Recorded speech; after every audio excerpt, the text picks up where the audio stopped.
Alright, welcome back to 26 Acres Outdoors. Today's video, or tonight, we just got back from ice fishing. We're going to go over some gear that you need for ice fishing and how to set it up and what we're running. And by no means, by any products that we talk about, we are not affiliated or sponsored or anything like that. Just we got to air that out. Don't want everybody. It's just what we use, and we'll show you how to set it up. So, first thing you're going to need, you need to make a hole in the ice. There's plenty of ways to do that. But we just have the hand auger. It drills an 8-inch hole. Up here in Connecticut, we're lucky if we get 8 inches of ice, depth-wise. I mean, I can pretty much power through and drill holes just as fast. You can get a gas one if you want. If we go up north, I definitely will get a gas one. She's still got some ice on it from today. But this one runs it was about $80. This is probably the most expensive thing you're going to have to buy. Or you go with a friend that has one, or go to a yard sale, something like that. But this one works rather well, and you can get a 6-inch hole, but I'd rather go with the 8. It depends what you're going for, I guess, but this gives us a hole big enough to get into anything that we need. The next thing you need, a minnow bucket. We use live shiners. We got mediums, but they were awfully large today. But depending on what kind of fish you're going for bass and pike and pickerel and bigger game fish, you'd probably want to get a medium-sized shiner, or larger. And then if you're going for perch, which we were going for today, but we didn't get any, we would probably want to get, well, mediums are usually all right, but we're going to get smalls tomorrow. We're going to go. So that you need some sort. You can get that one. We're going to get a styrofoam one tomorrow. Doesn't really matter what, but yeah, show them what else we need. So after we drill the hole, we got our bait. We have a, like a ladle. Like a soup ladle with holes in it. It has ice on it. Yeah. I let it freeze. It's frozen. That was in the back of the truck. And then after you drill your hole, you're going to scoop out the ice chunks. And then you can use this like you were doing in the video if you watched the one from us today fishing. Every now and then you got to periodically check your holes, make sure they're not frozen over, because then what happens? Then you can't catch anything because the reel won't move. No. So and they make a metal one, they make a plastic one. I don't know, this was $7 today at the tackle shop. Probably get it cheaper online. Make a plastic one, but either way, it's gonna freeze. That's a must. Or you can take an old soup ladle and do something else. You can do it with your hands, how cold it is. So next in line, this year we started running some ice fishing poles, some jig poles, right? Yeah. We got 2 of these.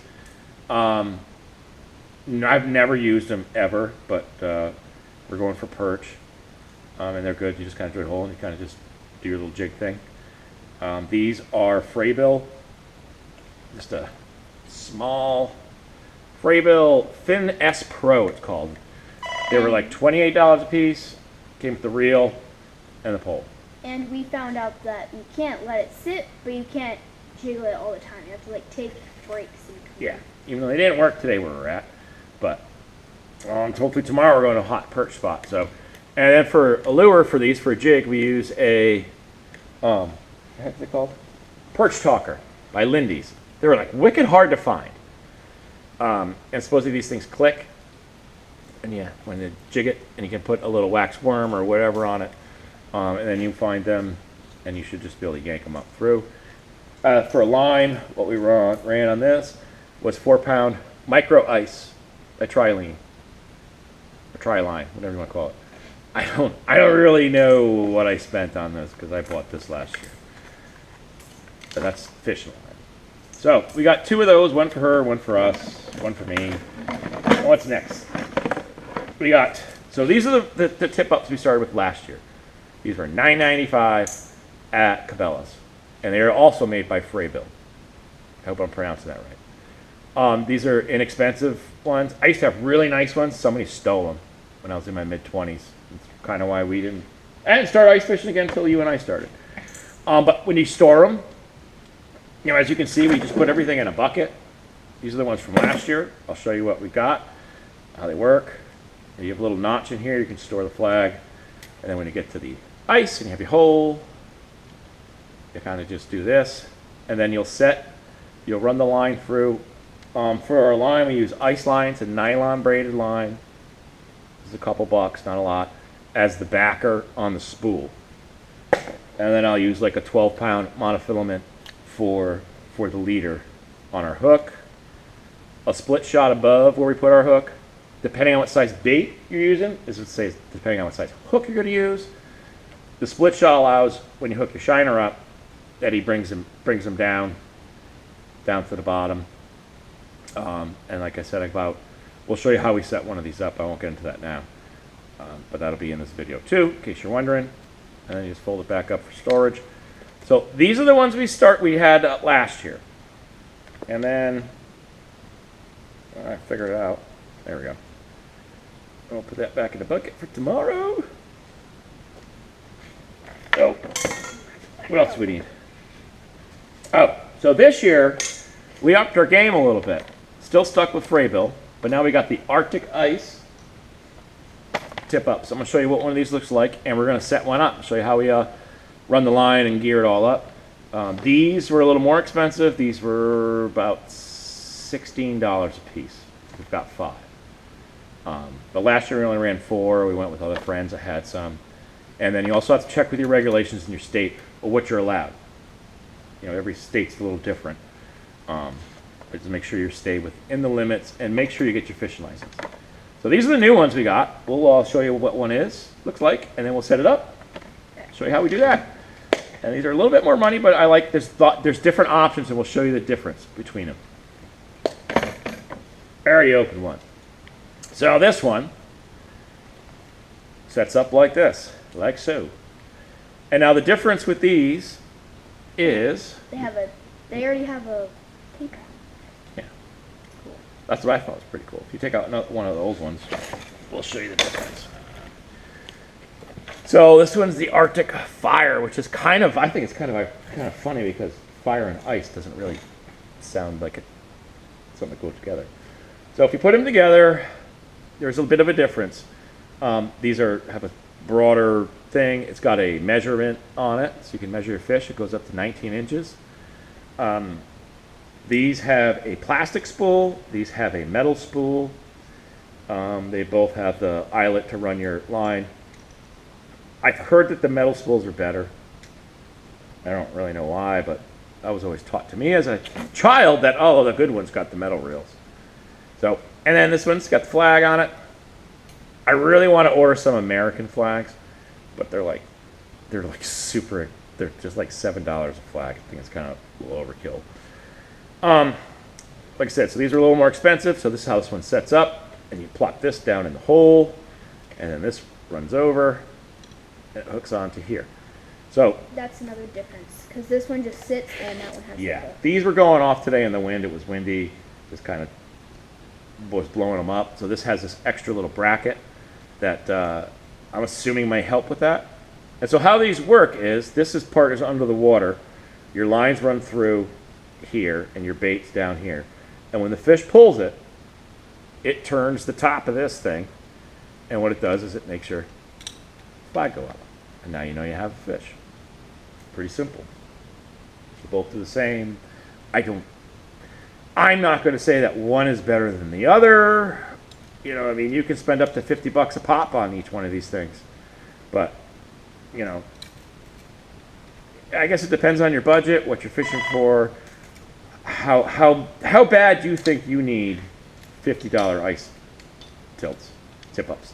Some people call them tip-ups. I was always told as a kid they were tilts. I don't know. So, all right, we're going to get our stuff together and set this one up. There's a few other things you need. A bucket of sorts. Or a sled. Whatever you want to cart all your stuff out there. And then what we use, instead of having to carry another bucket, or you can carry another bucket, we didn't put anything in it today, but an onion bag. It's cold out there. We just throw our fish in here, leave it on the ice. And then you can just cinch it up or tote it out. And then one other thing is you got to check the depth of the water so you know where to set that bait. Just a roll of twine, a sinker, drop it all the way to the bottom, pull it up, and then you'll see in some of the videos, if you watch them, Izzy will run that out. I know where the top of the water is, and then we'll adjust our hook, and I usually keep the hooks up about a foot to a foot and a half off the bottom. Keep it kind of in that strike zone. If you're fishing and you're not catching anything, try lowering it. Try Try lowering it or raising it a little bit. Kind of find out where they're at. I mean, because they, that's that. All right, well, we have to set some of these up for tomorrow. Well, 5 of them, so we'll show you how we do one. And besides your bucket, to carry all your stuff out, you need something to put your tackle in. We found that a small little bag, fishing bag, with some zippers and pockets, and then some trays. You can pretty much put everything you need in there. Throw it over your shoulder. You don't have a giant tackle box. Then we just got the little, this one's actually Izzy's, but it's just a little Plano bag with these boxes. I don't know, how much was this? I don't think they're very much. You can go to Walmart and get them on clearance, especially in the winter. $10, $12. And then inside here, we just have, this one's set up just for ice fishing. We got just some of our different size hooks that we use. Not a whole lot.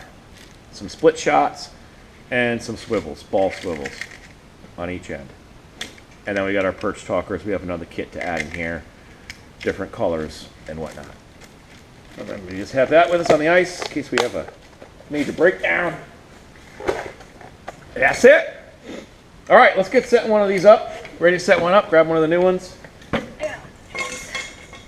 Where did I put the... Oh. So we're going to, just to set this up, we're going to take some of the backer line. And we're just going to put it on there. You got a pencil or a screwdriver. Basically just like setting up your regular fish bowl. You stick a pencil or a screwdriver. And we're just going to tie this to the reel down here.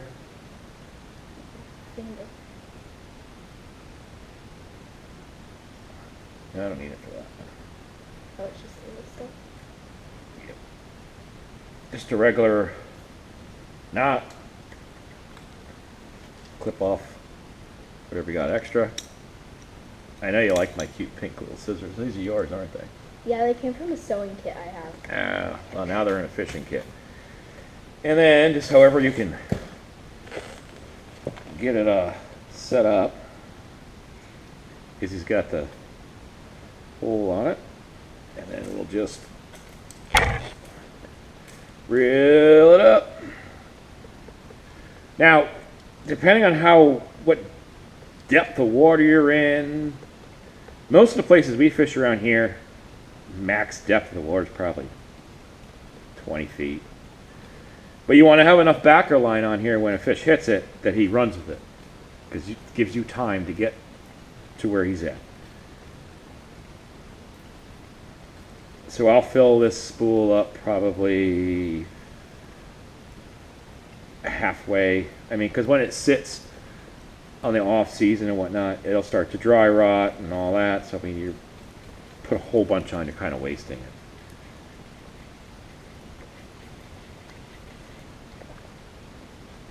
And that's probably more than enough. So we'll just snip that now. And then we'll take one of our ball swivels. Barrel swivels. Why am I talking about ball swivels? And then on this end, we're just gonna tie it on there. You can use fisherman's knot. You can just tie knots. Really doesn't matter.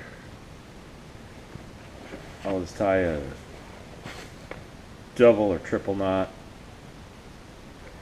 If you're a super professional fisherman, you can tie some crazy fancy knot.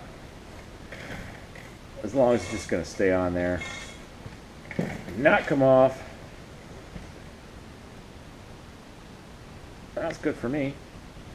So you're going to hang on to that. And now I'm going to get some of our leader material. You can use whatever you want. I'm just using 12-pound. Test, it's green. This is a couple bucks. You don't need a whole lot of it. You can buy leader material, but leader material for what we're doing, ice fishing is not really a big deal. So what I'll do is I will make our leader about, what is that? My arm's length. 4 feet maybe? 3 feet? You know, whatever you think. And I'm going to cut that there. Put that over there. He's going to give me the other end of that barrel swivel. And then now I'm going to do a fisherman's knot on it. I don't know if anybody is familiar with fisherman's knot, or if you're not, you're just going to put it through.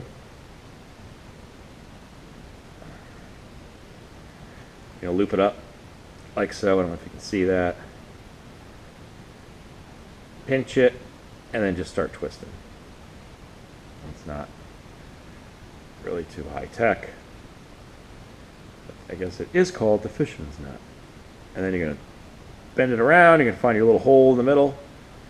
I don't have my glasses on. Give me a minute. Oh, there we go. Stick it through there. Grab it with your thumb. Pull it tight. All done. So now on the other end of our leader, we're going to put a hook. If I can find them. We're going to use smaller hooks. I believe, I don't know, the size 2 in that packet. But this is the next size down. And we're going to do the same thing. We're going to do fisherman knot through here.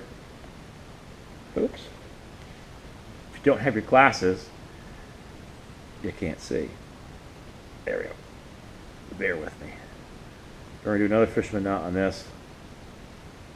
Twist it up.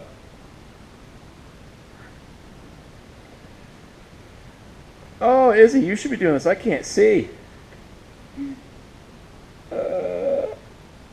Everybody's laughing right now. I got it. Fisherman knot. You can snip off a little of the extra. But you want to leave a little bit of line because it gets wet and it gets pulled. You don't want it to slip out. So you got that on there. And then what we'll do is we'll take a split shot. Split shot, put it right above our knot. Pinch that closed. And then now this one is all set to be wrapped up. And that's pretty much how we set up our ice fishing rigs. We got 4 more to do. And that's it. I'll put that all back together. Yep. And that's it. I mean, it's not really complicated. You can get away with not spending a lot of money. Like, so the biggest thing is the ice auger. You know, you can get an axe if you want to sit there and start beating holes through ice. Depends where you live, but definitely makes it handy. And that's about it for this video.